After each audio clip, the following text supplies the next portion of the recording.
Hello, and welcome to this week's edition of A Walk in My Shoes. My name is Kayla Powell, and I will be your host today for the show. Today we have with us Josh Perez, who is the Media and Communications Director at Real Church. Welcome, Josh, and thanks for being with us today. Hey, thanks for having me. Great to be here. Yeah, we're so excited to have someone. I know we've been itching to have someone in media and communications. So this Yeah, should be super exciting for a lot of our youth and young adults looking to get into that field. cool. Yeah, All let's do it. right. So if you want to just start off by telling us a little bit about what a media and communications director does day to day, what some of your tasks are, your role at Real Church. Yeah, so media and communications director is kind of a broad terms. It could encompass a lot of things, but for me, it's a lot of video production work, live production work, and it's also communications in like social media platforms, communications through the church, the organization, implementing, those things throughout either the week or like on a Sunday morning. We're obviously like on Sundays is our day to kind of like, engage people in person and online. So that's our biggest day. The weekend is usually the biggest for us. But throughout the week, just, putting out different content, whether it's visual or print,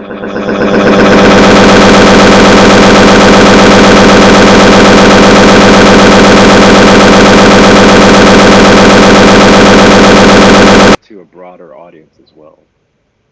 Cool. That's pretty interesting. I think this might be like a newer position within churches. Am I correct?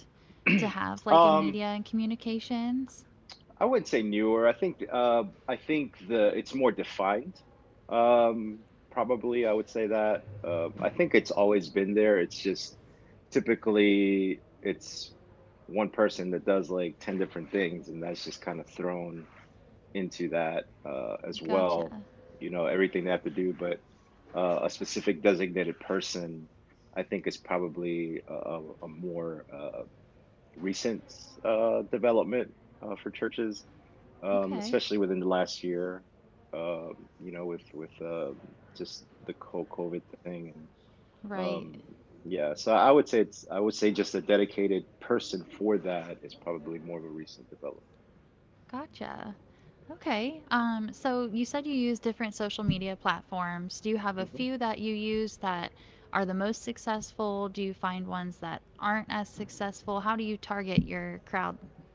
So for us, we use pretty much all of them, even new ones that come up. For us, the main ones are Facebook and Instagram. We do have Twitter. We also have other social media accounts, but the main ones I would say for us are Facebook and Instagram, because we tend to engage more on those platforms um, than we do for say like on Twitter. Uh, so, but we try. Social media is just a constant thing, evolving thing, and there's a new platform that comes up. It seems like every few months. So Right. we try to just kind of make sure that we're aware of what's out there and see if it would work for us. Sometimes it does, sometimes it doesn't, and sometimes it just takes trial and error and just trying over a period of time to see if it gains traction. Um, but Facebook and Instagram are kind of like the, I guess, flagships for a lot of not just churches but organizations as well. And I know Right. some organizations and churches have like real good success with Twitter, but we kind of haven't had that, you know, for us yet. But we're still there. We're still trying. Gotcha. So if we could talk a little bit about content, just diving right in, do you have like a schedule that you have to keep, detailed information, like when you're posting what? people don't always want to see the same thing over and Right. over. So I'm sure you have to switch it up. And how do you keep track of what you're posting and making sure that you are switching it up for your viewers? So I know that there's a lot of applications that you can use that you can schedule posts. Um, I tend to just kind of, I say random, but it's not really random. I'll pick like in a given week, let's say two to three, four posts that I really want to like make sure that we put out there. And what we found is that a lot of people tend to engage more with posts that kind of like inspire them versus a post that gives them just information. So because information you can get, on various sources, but when you're on your social media feed, you're scrolling and it's really quick. And so it's just trying to get their attention with something Right. not information based, but just something that'll like, make them think or something that'll, inspire them for their day or, their week. So for us, we found that, that type of engagement, those type of posts are the ones that people tend to engage more with. And so, we'll definitely like have a schedule throughout the week of, on Monday we want to maybe post something, maybe midweek. Um, by the end of the week, obviously make sure that we're kind of closing that whole cycle out. But it's sometimes just really like hit and miss. You might post something that on a Tuesday morning that'll get a lot of, engagement, and you'll try to replicate that and you won't get as much. Mm, People's schedules and, people are doing, 10 different things. So, but, it's just kind of keep just trying to see what works and what doesn't. And I don't think there's one specific formula of how many times you're going to post in a week, what you're going to post. It's just trying different things and see what works for you. right. Yeah, I think you touched on a few different things that are good to know. Um, Also, like reaching different groups of people. You're never going Hmm. to reach the same group at the same Right, time every Tuesday. right. Um, does your organization use hashtags, or how do you try and target specific groups that you want to bring into your church or that you want Yeah. to really appeal to? We do use hashtags. And, hashtags are funny sometimes because you'll think you're using a hashtag that doesn't really mean much, but then you go to the hashtag and it's, probably a lot of crazy things. But, I feel like in some sense, what we do and what we offer, we're just trying to, reach everybody, right? We're wherever Right. they are, on social media, wherever they are in the community. So for us, it's just, just going to those places, even if it's not physically, like in a virtual world, uh, you know, with social media and other platforms and other, avenues. We're just going there, just trying to reach them and trying to, inspire them, trying to, see what we can do for them, help them, and those types of things. Right. And you also mentioned just a little bit ago about kind of your schedule, how weekends are pretty busy Hmm. for you. Of course, Sundays you're worshiping. I'm sure there's a lot to put out there Sunday. Um, Right. but what does your typical work week look like? Do you have typical days that you take off? Are you kind of working every day, just shorter days? What does that look like for you?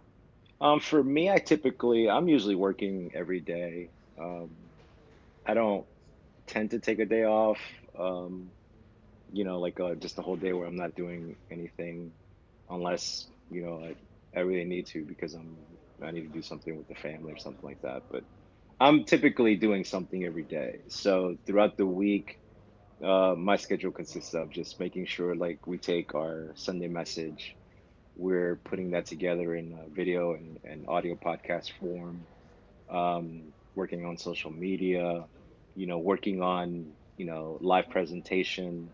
throughout the week for the upcoming weekend.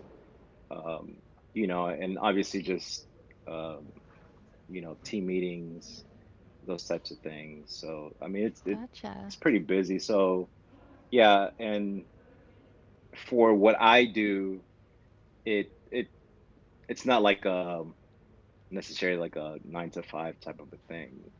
Right. Because you're always going to be doing something. There's always something that's going to come up. You're always going to have to find. You're always going to find something to obviously do. And for us, it's always like making sure that what we're doing well, but we're also getting better at it. Um, so that's always an ongoing thing. Right. And a lot of folks are working 9 to 5 Monday through Friday. So Hmm. if you're posting only during those hours, you're not going to reach some folks. It's not going to come Right. across their feed. Yeah. Yeah. Sometimes we post, like 6, 7, 8 at night, Mhm. because a lot of people are getting off work, or remember they just have like an hour or two before they have to go to their next thing. And Right. so we see some like a lot of engagement with those times too. Yeah. So it's there's always definitely something to be working on for sure. Gotcha.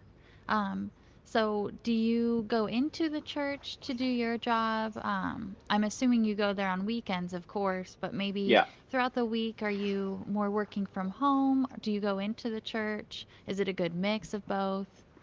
So we are a what's called a set up and tear down church, meaning that we set up every weekend and tear down every weekend. So we currently meet at Liberty Christian School, or Liberty Christian Academy's kind of gym. Okay. And so for a lot of us on staff, we tend to work from home. We do have an office space that we have, downtown, and we'll go there for, staff meetings and different other things. If I need to use it to maybe do a video or something. Um, but more times than not, I'm at home um, working on stuff. Um, and then definitely on Gotcha. the weekend, I'm there all weekend, Right. making sure everything's Yeah. working. Yeah. So throughout the week when you're working from home, is it ever hard for you to do like work-life balance? You said you work pretty much every day, making sure Mhm. everything's getting done. Like you said, things pop up too. Can it be difficult? Can it be distracting? What's your experience been like working from home? I think you definitely have to keep that in mind, working from home. Some people, you know, working from home is probably stressful just because of a lot of the different things that are happening at home. With even just in person, or I'm sorry, from remote learning, and having to work from home probably because your office space isn't open yet, or so there's a lot of things that are different than just going to like a building, your normal workplace setting. And so Right. for a lot of people, it's definitely, something that they have to kind of like work through. Um, for me, not so much. Our kids, for the first part of the year or school year, they were doing remote learning. Now they're back in person. Okay. So but also finding like the balance of when your kids are around and you have to spend you as a family do family time, and make Right. sure that what you're doing isn't being taken you're not being taken away from that. Just being intentional about the time that you spend. It's like I said, there's always something to do, but not at the expense of obviously your family, and making sure that you have a healthy uh, family unit. Right. Because there's a lot of stuff that outside of just what you do that's happening. They have school, they have things that they're involved in, as well. So just kind of Right. making sure that all of that is you know kept in balance. It's always a challenge, Definitely. but it's definitely definitely something that we should all work towards, or always Definitely. be working at, I guess. the balance is definitely something that everyone has to keep in mind. Working from home, you Right. can get distracted and maybe not be working enough, or you can be like, well, I'll come back to it. Right. And then you go back For and you're sure. sitting in your chair for 5 hours when you've already worked 8. Yeah. So yeah, it can definitely be difficult. I understand that. But it sounds like you strive to have a good balance. So that's pretty good. It's very Yeah. good to hear. Especially when your weekends sound so busy. I'm sure, especially with your setup and teardown every week, that is Mhm. intense. Can you describe what your weekend looks like? Do you live stream? What does your team look like for that? Yes, so we are currently doing in person and online um, hybrid model. So for uh, I think well, about a year and a half ago, we kind of started live streaming our service. Mm-hmm. Back then, it was just one camera, just kind of taking a shot of the whole place. There wasn't really a lot of production value to it. It was just a static shot. Um, and we just started doing that, and then obviously when last year around this time, I think it was the end of March, when a lot of the shutdowns took place, we kind of found ourselves at a place where we had to just be online, for Right, the foreseeable future. And so, how do we make that just a better experience for those at our church and, those for anyone that wants to get on and attend church, virtually? Um, and so, the weekends for us, there's those two components, right? So for me, I'm kind of involved in both. Kind of involved in the in-person service experience, mm-hmm. but also the online experience as well. So making sure that they're kind of both seamless, to where the person that's coming to our building to have church, um, you know, gets the same thing out of it as the person that's sitting at home on their couch with their family, watching. Right. So it's I'm definitely sure a that lot can of, be difficult. yeah, it's a lot of work. It's a lot of trial and error, right? It's a lot of uh, seeing what works and what doesn't. It's a lot of buying equipment that you think you need and then you don't end up using, and so you have to get the Right. other equipment, and it's a lot of upgrades. So for us, within the last year, um, right before the shutdown happened, we had just decided to upgrade a lot of our equipment. And the thought was like, okay, we're gonna slowly incorporate this into what we were already doing over probably, a period of a few months, 3, 4 months, to Mm-hmm. try to work out the kinks and stuff like that. But we had just gotten in all that equipment, and then like that same week, we found out that Oh, everything had to shut down. And so then it yeah. was just like, okay, that was accelerated, right? Because we have to Mm, figure out all this equipment, how it all works together, and make sure that we're still able to have service available for those, who wanted to get online. So, right. yeah, it's definitely still a growing process, right, for us. And I'm Mm-hmm. sure for a lot of churches, and not just churches, but organizations, it's a learning curve, just trying to, you know, learn how to navigate this, current uh, period in time with technology. Right. And like I Yeah. said, make it seamless, make it like it's not, you know, it's not disruptive to, or not disruptive, but it's not, the person just is able to uh, get that content and not be distracted by, the issues that are kind of that we're having behind the scenes. Right. Yeah, I know our team here at CLC, they're always working to make everything bigger and better. Yeah, We started some of our virtual programming right when COVID hit ourselves. Um, and it's yeah, been super successful, but just because it's successful, we want to keep growing and making it bigger and better. So we can totally Exactly. relate to some of the growing pains that you guys are having. Yeah, exactly. Yeah, but it should all pay off in the end, hopefully. Right. Yeah. Yeah, And we have a great team, obviously, of volunteers, of staff and volunteers that make it all happen. For me, um, my team is probably uh consists of about five to six people. okay. It could be up to as many as probably like 10.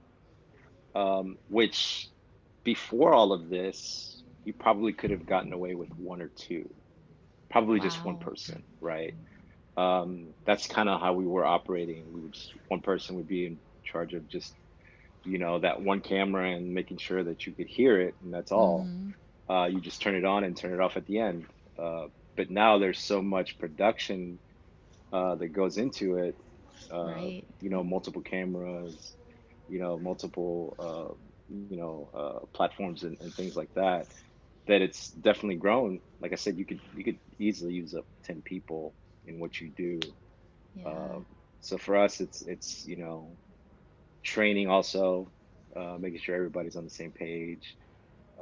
Because in the live production sense, again, you're not just doing it for the people that are in the building, you're also doing it for the people that are watching from home. Right. So making sure it's all seamless and that it just works, right? Yeah. So you mentioned maybe six, eight, 10 folks that report to you at any given time. Um, are they all reporting to you as the director? And do you work with other directors at the church Yeah.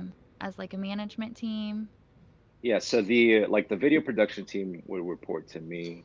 I'm just pretty much I make sure that I have everything ready for them, Mm-hmm. um, and that they're ready to go. They know what they're doing. They know what their cues are and all that. And so I kind of like make sure that that's happening. But then there are also other teams that we work with, like for example, like the worship team, right? We need to know what the worship team is wanting to do. That way, we're ready for what they're trying to accomplish. Right. Um, and then we work with just the other ministries within the church with what they want to maybe communicate or highlight, um, so that we can kind of package all of this for just a Sunday morning experience, uh, in person and online. Like I said, seamless, like the same. Um, Right. yeah, and online is a little bit different. Obviously, you always you can't you can kind of gauge or you can gauge engagement, right, by maybe the amount of people that are watching or the Mm-hmm. amount of people that are chatting in the chats. But you always want to make sure that you're engaging them, not taking them for granted just because they're there and you can't see them. Right. Um, so yeah. Due to COVID, have you seen a decline in attendance at your church, an increase? Did it stay steady? For us, it there like the initial when we came back. So the shutdown happened, I think, in March last year, and we March until I think it was July. We were online only, nobody in the building outside of the volunteers that we needed. Um, and we did the whole social distance thing, cleaning thing, all of that. But then July of last year, we kind of opened up again for in-person services. Taking all these measures in place, putting all these measures in place as well. Right. Um, and we're probably somewhere between, I think, 60, 70% back, Okay. of our, full attendance, what our full attendance, was. But we've seen that online attendance has gone up as well. So, Not everybody, we're not 100%, back. Mm-hmm. I'm not aware of like a lot of, churches that are 100% back. Some are only back 30, 40%, maybe 50%. Right. Um, yeah, and so we're about those, about that percentage right now. Um, Gotcha. Well, but that's great. hopefully, yeah, which is great, right? Uh, and I think it's, a lot of it was just the wait and see attitude from people. Like, let's just wait Right. and see how this plays out, and let's wait and see how, if you open up your building, like what's going to happen? Is everybody going to get sick? And all these concerns and valid concerns and worries people have. So I think in that waiting and seeing, like people are seeing like, okay, well, it's fine. It's not going to be, it's not going to be like it was, but it's Mm-hmm. not, the end of the world as well. So we're seeing a lot of people starting to kind of come back. And Good. like I said, the online presence is has grown as well. Right. And so for us, it's making sure we're taking advantage of those, because I don't think that's not going away.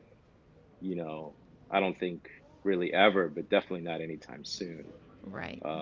Just Definitely. because, yeah, people are, because you're gonna get. I kind of think of it as like an 80/20 type of a thing. Like you're always gonna have crossover, right? Your majority Mm-hmm. of people are gonna be in a building, and like 80%, and then 20% are probably gonna be online, virtually attending. Mm-hmm. But you'll get crossover. You'll get people from online coming into your building every once in a while, and people that are in your building, they're traveling, they're going to be doing different things, so they'll be crossing over to the online platform, when Right. those things come up. So for me, I think that's something that we always have to keep in mind. And like we talked about earlier, just getting better with things, like making sure that you know both of those platforms are available for people, whether you want to come to church or you just want to stay at home and watch it on your TV. Yeah. Well, good job to you guys for ramping back up, getting the word out there that you are open, come in. And if Hmm. you're not comfortable, join us online.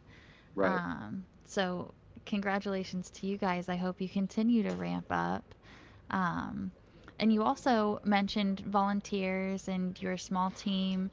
Are you looking for any more volunteers? Are you interested in anyone joining your team, for any youth or young adults that are interested in your field of work that may be watching Oh yeah, today? definitely. We're always looking for volunteers. We're always open to anybody who wants to know more about how things work, or maybe you have an interest in it but you're just not sure.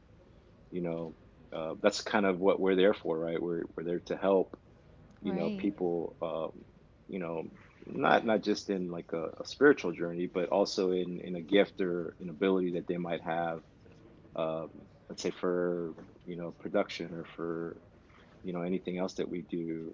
How can we help you make sure that you're getting the knowledge that you need, Yeah. and hands-on training as well, right? Which is, for Very me, I think important. more valuable, because you get your hands dirty, how things work, how to put things together. And Right. so we're definitely always welcoming more people to come and be a part, or more people just to come and see what we're doing.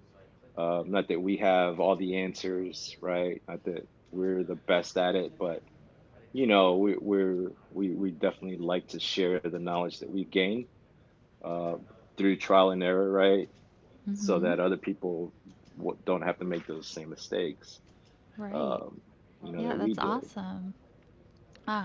So for any youth or young adults that are watching today, reach out to Real Church and see if you can be a part of Josh's team, or even do some job shadowing. It sounds like he's opening Yeah, uh, up the for door sure. just to come in and see what he does. Josh, how did you know that you were interested in this line of work? So for me, it actually started, man, maybe, gosh, 10, something like that, 10 years ago, 10, 11 years ago. I was going to a a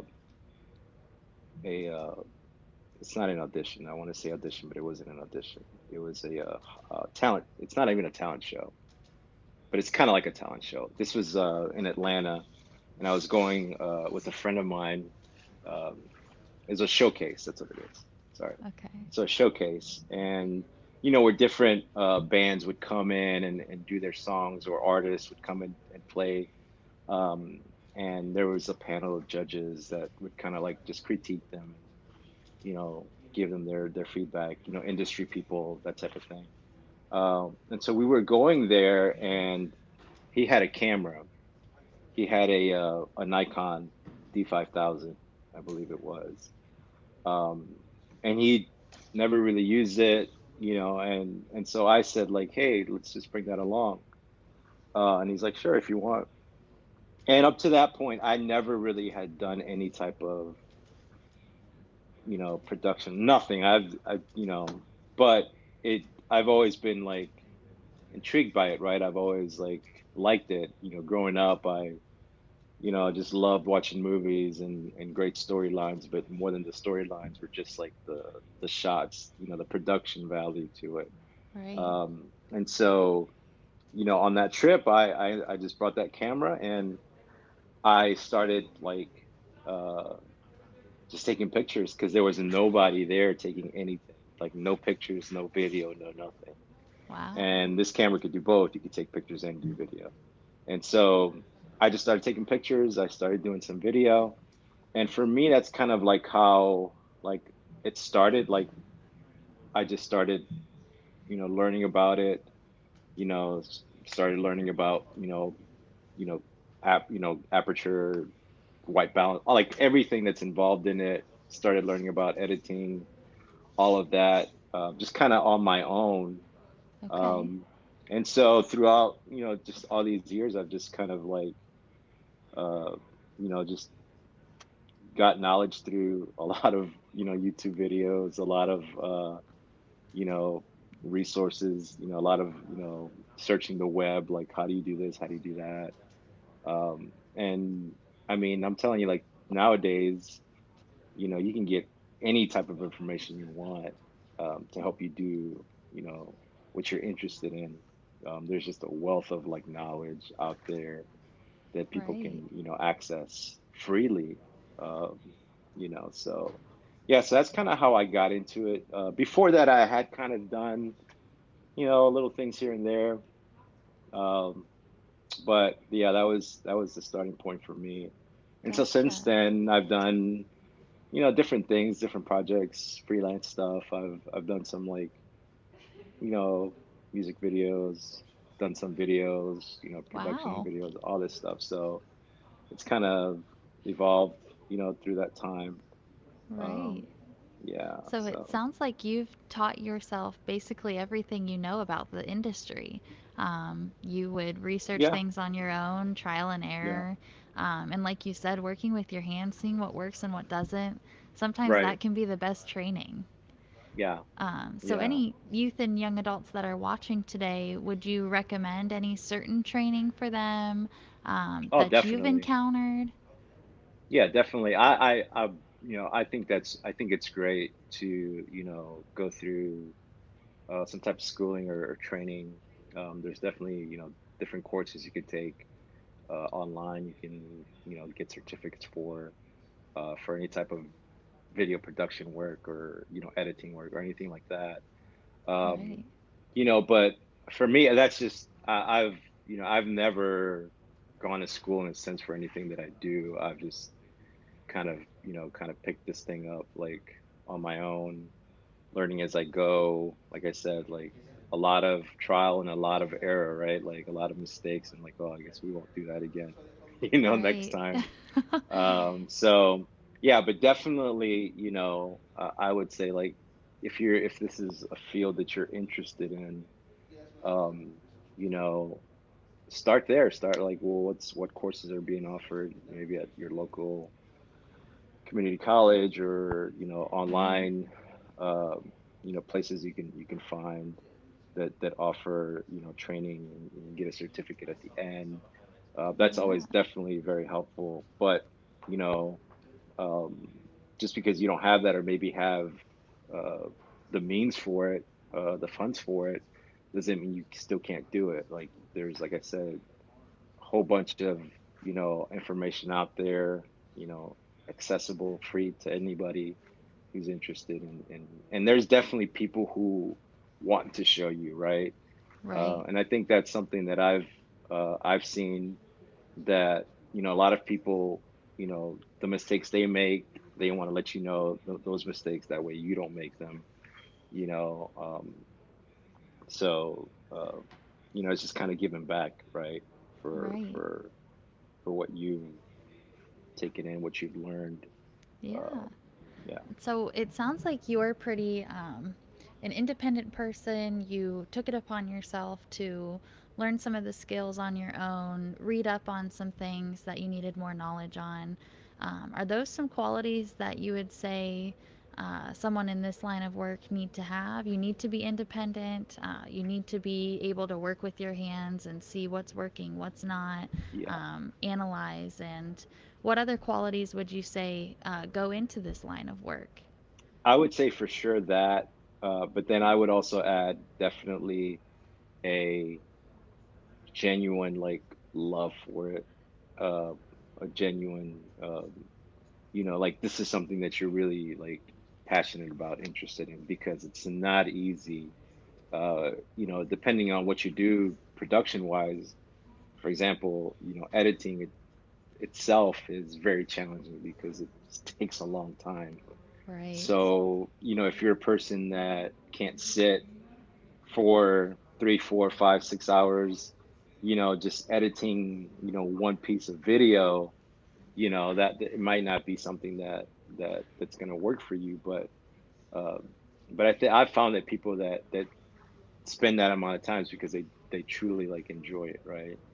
They right, like, they love, like, uh, the details of things, like making sure that everything is just, where it's supposed to be, how it's supposed to look, how it's supposed to sound. So definitely a lot of, patience, and a lot of, being comfortable with uh, failure, in a sense, because you're gonna put something together and it's just not gonna work. It's not gonna be right. great. Or you go to shoot a video and maybe you forgot to hit record, right? And so you don't notice it till like 10 minutes in. Yeah. Um, and Ooh, then, you can get frustrated, and you can, all those things happen, but just kind of, go back to square one and start right. over. Right. So, I think yeah, you just definitely touched those on things. two good ones, which were patience and being able to accept failure. Um, Right. some people can't handle it. They get discouraged and get down on themselves, and then the quality of their work shows it. Right. So, definitely, those are two important things that you just touched on for Yeah. this line of work. Yeah, Yeah. And I would add, one more thing to that is just always, get better at what you do. There's uh there's always something to learn, to make what you do better. right, So just always making sure you're up to date with what's, out there, what's going on. Technology changes so quickly, um, and styles change, and all these things, tend to change. So just, what you're doing, learning from others, taking from what they're doing, and just kind of build your own, like, workflow, your own, like, style, your own thing. Um, but just, get better at it. Because there's always going to be room for improvement. You could always get better at something. right. So that's something Especially with your that's not going industry to stop. evolving Yeah, so much and yeah, so quickly. yeah, Yeah. definitely. So we do have a question here written in from one of our viewers. So this question reads, what obstacles have you faced while in your career, and how did you overcome them? So I would say, you know, equipment um, initially was an obstacle for me, because you can look at a lot of things that look great, and when you start kind of getting the information of how that's achieved, you see that a lot of money goes into that type of thing, right? Definitely. Um, so for me, initially, it was like, man, equipment, like I don't have, I don't have the means, I don't have the finances for equipment. But nowadays, things are just, like I said, technology has advanced so much, that you can start with just your phone, right? If you're interested in shooting videos, doing videography, a lot of today's phones have like great cameras. Like it's Right. not going to be the high end quality, but it's definitely a starting point. So I had to overcome that. When I wasn't able to buy the latest newest camera that was 3, 4, 5,000, whatever, Yeah, but wow. maybe I could afford like a 700, $800 camera. um, I I'll start with that, right? Mm, You always have to have a starting point, because if you're waiting, you know, to until you get, what you think you need, you could be waiting a long time when right. you have something that you can work with now and just do it, right? Just do it. It might not be Right. perfect, it might not be what you want, but it starts you on that journey. It starts you on that, path. Consider it like a roadmap, right? Like you have to have a starting point, and that might just be what's in your hand, right?